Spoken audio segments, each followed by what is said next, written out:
Doctor Héctor Dota, presidente de la Cámara de Comercio Uruguay-México, un gusto. Lo mismo. Vamos a comenzar, como dice siempre todo el mundo, por el principio. El principio sería cómo nace la Cámara de Comercio, y qué es y qué beneficios da. La Cámara de Comercio Uruguay-México nace por allí por la década del 50, fines de la década del 50 del siglo XX, como una asociación sin fines de lucro entre empresas originariamente exportadoras, pero también con los años no solo son empresas exportadoras, también importadoras e inversiones vinculadas con México en el Uruguay. Agrupa todo porte de empresas, es decir, de empresas grandes internacionales a empresas más chicas, pequeñas empresas. Y fundamentalmente el objetivo es la facilitación de negocios, en primer lugar por el conocimiento recíproco de los marcos normativos, y en segundo lugar por el conocimiento recíproco también de las oportunidades en uno y otro lado. Cuando hablo de oportunidades hablo de los mercados, sus características, sus nichos. La Cámara en ese sentido maneja un interesante bagaje de información, y con eso es que hemos preparado y seguimos preparando reuniones de negocios, eventos, conferencias, que no son otra cosa que acercar. Es decir, el objetivo de la Cámara, para definirlo metafóricamente, es pensar en el comercio como un gran generador de riqueza, bienestar y trabajo. Y el comercio es para los dos lados, son exportaciones, importaciones e inversiones. Ese es el objetivo de la Cámara y esas son las actividades que hacemos. Finalmente, como le decía, es un conjunto de empresas que entienden que eso es un objetivo loable para todo y para los países respectivos, Uruguay-México, México-Uruguay. Uruguay y México tienen un tratado de libre comercio. El otro día el presidente de la República, hablando de los tratados de libre comercio, dijo que tener un tratado de libre comercio no significa que haya una buena relación y una buena integración comercial entre los países, refiriéndose al tratado de México y Uruguay. ¿Cómo ve usted esa situación? Nosotros siempre decimos en la Cámara que los países entre sí establecen sus marcos jurídicos o metamercado, aquello que está más allá del mercado, pero son las seguridades necesarias para que las empresas hagan negocios entre sí. Los negocios lo hacen las empresas y los hacemos los empresarios, en general no en los estados. Pero para eso, aparte de una buena oportunidad, debe haber un marco de certezas razonables. Ese negocio no siempre es comercio de bienes, también puede consistir en prestación de servicios o de inversiones. Y nadie, creo yo, invierte en ningún lugar donde no tenga ciertas certezas.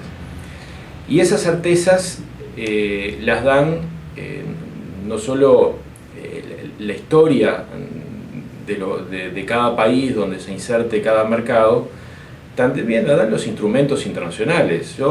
En mi opinión, es una valiosísima herramienta. Fíjese usted que el tratado fue suscrito por el presidente Valle en Uruguay y el presidente Fox en México en el año 2003. En el año 2004 los parlamentos respectivos así lo ratifican, y después las sucesivas administraciones de ambos países, léase en Uruguay de Vázquez, en México del presidente Calderón, en Uruguay del propio Mujica y del presidente Peña Nieto en México, desarrollaron otros instrumentos bilaterales que complementan el tratado y consolidan la relación. Uno muy importante es el que evita la doble imposición. El tratado que evita la doble imposición es un convenio muy importante para las empresas e inversiones de un país, de una empresa de un país en el otro país. Entonces, vaya si son importantes. En el caso de Uruguay es especialmente importante con México porque es el único tratado de libre comercio vigente en Uruguay. La evidencia empírica así lo ratifica. A partir de la firma del tratado, al que le precede un tratado de protección de inversiones del año 2000, no es que surja de la nada el Tratado de Libre Comercio, sino responde a una estrategia de inserción internacional del Uruguay, el comercio bilateral ha venido en constante aumento. La balanza comercial entre México y Uruguay, salvo algún año, 2008, 2009, si mal no recuerdo, que fruto de la crisis internacional por todos conocida, se pudo observar, no diría una disminución, sí una disminución del crecimiento desde que existen los instrumentos. El comercio bilateral ha crecido, y eso es evidencia empírica y es indiscutible. México en ese sentido, creo que aparte de todo es un buen ejemplo de inserción internacional para el Uruguay. México es un país que tiene vínculos con más de 40 países, de tratados de libre comercio. Hoy por hoy ocurren en México dos hechos importantísimos. Uno es los avances rápidos en la negociación de la Alianza del Pacífico, que si quiere después podría hacer algún comentario al respecto. Hoy por hoy se discuten temas importantes y temas prácticos para las empresas muy importantes, como por ejemplo la ventanilla única para el comercio internacional, criterios uniformes, y se están estudiando los costos logísticos para reducir en el ámbito del tratado, en ese gran espacio de libertad de comercio, los costos logísticos para las empresas. Vuelvo a señalar a esta altura si serán importantes los tratados bilaterales. México decía, en segundo lugar, que es un buen ejemplo de apertura al mundo. México termina hace muy poquito tiempo de reglamentar reformas importantes, una docena de reformas importantes. La más importante tal vez sea la apertura del mercado del petróleo y de la energía, pero también la que reglamenta lo que se llama el derecho de la competencia, unificación federal de normas importantes respecto de los procesos, finalmente de su poder judicial. Entonces, México en ese sentido es un ejemplo de visión política, visión de entonces, en la época, hace 20 años ya, en donde decide abrirse al mundo, y los liderazgos en ese momento asumir el costo político de abrirse al mundo. Asumir el costo político de abrirse al mundo, que lo tiene cualquier país que apuesta a la apertura comercial. Y hoy no solo están recibiendo los frutos de esa apertura, hay un México industrial, México, no de oferta de productos primarios, sino un México industrial que compite con China y compite con otros países industriales y compite muy bien. Esa apertura, como ustedes saben, trajo a muchas empresas a radicarse a México, y México tuvo la precaución de educar bien a su fuerza de trabajo, que pasaron de maquilar a muchos procesos, industrializaciones completas. Hoy, por eso decía, reciben los frutos, pero también potencian ese camino, esa vida, consolidando la apertura comercial, abriéndose y velozmente avanzando en el libre comercio. También están renegociando México el tratado con la Unión Europea, que tiene todavía algunos temas para resolver, pero indudablemente es una decisión política que, ya le digo, tiene más de 20 años hoy, absolutamente consolidada e irreversible, que es un muy buen ejemplo para Uruguay. Teniendo, como usted dice, un ejemplo como el de México, y teniendo la crítica que se le realiza a los tratados de libre comercio y el Mercosur que no funciona y que también tiene una crítica, ¿qué le hace falta al Uruguay para lograr esa integración comercial con el mundo? En su día, cuando, dicho de alguna manera, aparece la idea del Mercosur y de suscribir y aprobar el Tratado del Mercosur, las empresas uruguayas hacen el sacrificio de la apertura comercial. De hecho, en su día había cerca de más de 24.000 empresas, muchas de esas industriales y manufactureras, que con la apertura quedan por el camino, porque no acostumbradas a ciertas protecciones arancelarias, no resultan competitivas. Cuando hablo que hacen el sacrificio de las empresas, lo hacen los trabajadores del Uruguay, con muchos oficios muy desarrollados, importantes, escuelas técnicas como la UTU, que bien podría denominarse hoy como un instituto politécnico. Eran muchos oficios que se insertaban naturalmente en ese mundo industrial, pero acostumbrado a la sustitución de importaciones en algunos casos y en otros casos a las protecciones arancelarias, que ya vimos que es un camino que, por la redundancia, no camina. Hay muchas evidencias empíricas de que ese camino no es el mejor. Cuando la apertura del Mercosur se hace el sacrificio, de hecho, de unas 24.000 y pico de empresas quedan unas 12.000 y pico, incluso contando las que aparecen y las que desaparecen, pero habiendo hecho el sacrificio no tenemos los beneficios, es decir, salvo temporalmente y en términos relativos, porque finalmente Mercosur de mercado común no tiene nada, ni lo tuvo. A lo sumo, la doctrina especializada hablaba de una unión aduanera imperfecta, y eso por una multiplicidad de factores que exorbitan esta charla, pero fundamentalmente tiene que ver con decisiones políticas que no fueron tales, es decir, decisiones para que exista un mercado común, la primera decisión de cada país es la apertura. Si no hay una decisión inicial y mantenida al cabo del tiempo, de abrir los países, como es el ejemplo que les mencionaba de México, ningún mercado común es posible, pues se empieza por casa.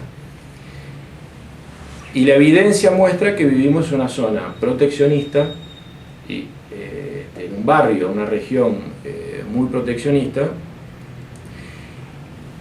y que recurre a métodos y a prácticas comerciales que están en las antípodas de la libertad,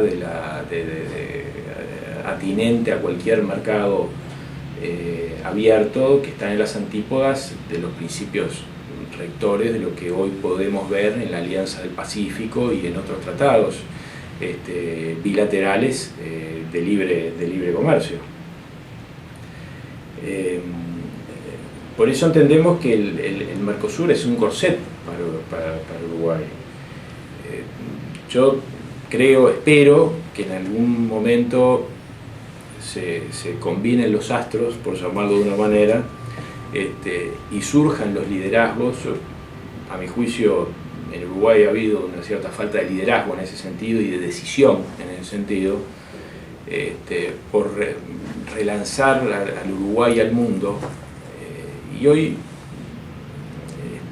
que como México, al igual que México lo hizo hace 20 años, ese liderazgo tendría que asumir los costos políticos atinentes a esa decisión, pensando en el porvenir, pensando en las futuras generaciones de uruguayos, y buscar otro tipo de alianzas afuera del bloque, empezar a negociar esas alianzas sin pedir autorización,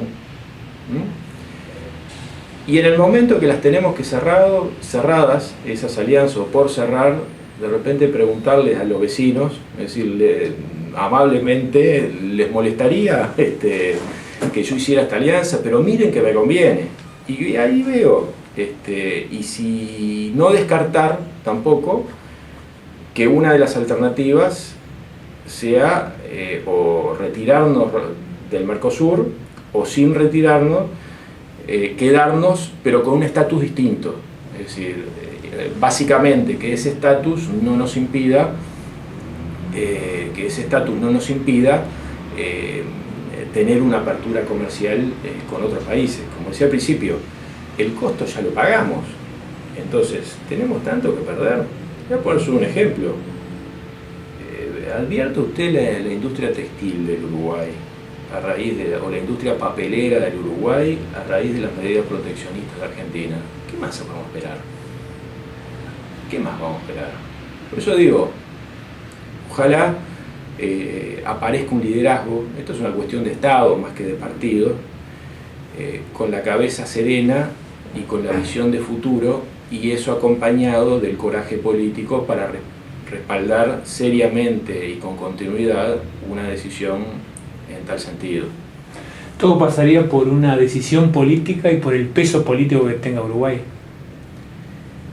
Yo creo que si Uruguay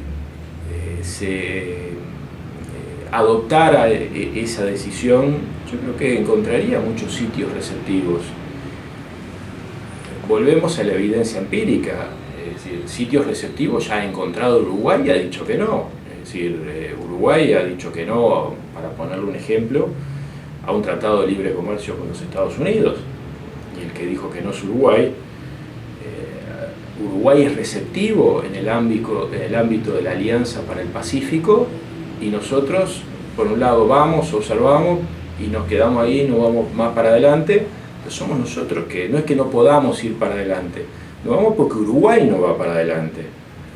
Entonces, no sé si podemos hablar de que Uruguay tenga o no peso político.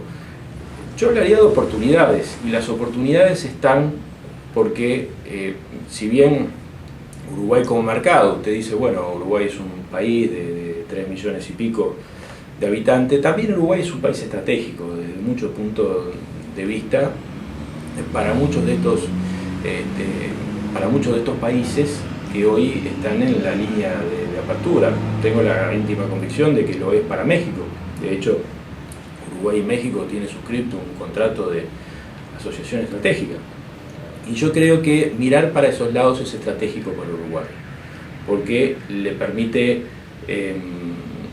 salir de esa bilateralidad, o mejor dicho, de ese equilibrio pendular entre nuestros dos hermanos vecinos, pero también proteccionistas vecinos, porque además corremos riesgos. Es decir, hoy por hoy quedarnos es un riesgo, porque las grandes corrientes mundiales van para otros lados, y ni Brasil ni Argentina hoy están asociados a ningún bloque por donde pasen esas grandes corrientes comerciales. El mundo va a una velocidad mucho más rápida. Uruguay en ese sentido tiene una gran ventaja por el tamaño del país, y es más fácil adaptarse.